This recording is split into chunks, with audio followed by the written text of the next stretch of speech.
The power of actually affirming this positive statements in life. What ever మన end of the day మన లైఫ్లో ఏదైతే కావాలని మనం కోరుకుంటామో దాని గురించి పదే పదే మన మైండ్కి ఇన్ఫర్మేషన్ ఇవ్వడమే సఫర్మేషన్. Just I can't do it అని మనసులో అనుకొని లేదంటే బయటకన్నా అనుకొని దాన్ని టేర్ చేయి. Try to tear that paper.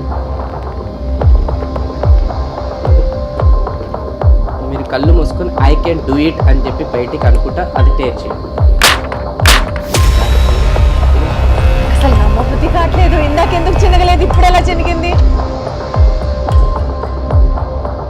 ఎంతసేపు ఇంటి పక్కన పిల్లలు ఎదురింటి వాళ్ళని వీళ్ళని నమ్ముతారు, లేదంటే కొంతమంది బాబాజీ గురూజీలను నమ్ముతారు తప్ప వాళ్ళ లోపల ఉన్న ఆ పవర్ అనేది నమ్మాలి. కొంతమంది పేరెంట్స్ కూడా పిల్లలకి ఇదే అఫర్మేషన్స్ ఇస్తున్నారు. లా ఆఫ్ అట్రాక్షన్ కన్నా నేను బిలీవ్ చేసేది లా ఆఫ్ యాక్షన్. ఎంతసేపు ఇక్కడ కూర్చొని అయిపోతుంది సక్సెస్ఫుల్ అంటే మిరాకిల్ జీవితాల్లో కావు, మిరాకిల్ చేయాలి. ఏమన్నా మైండ్ సెట్, అసలు ఏమన్నా ఆలోచన విధానం. ఇంకోటి లైఫ్ లో సగం ప్రాబ్లమ్స్ పోతే తెలుసా మీ మాటలు వింటుంటే ఇట్లాగా.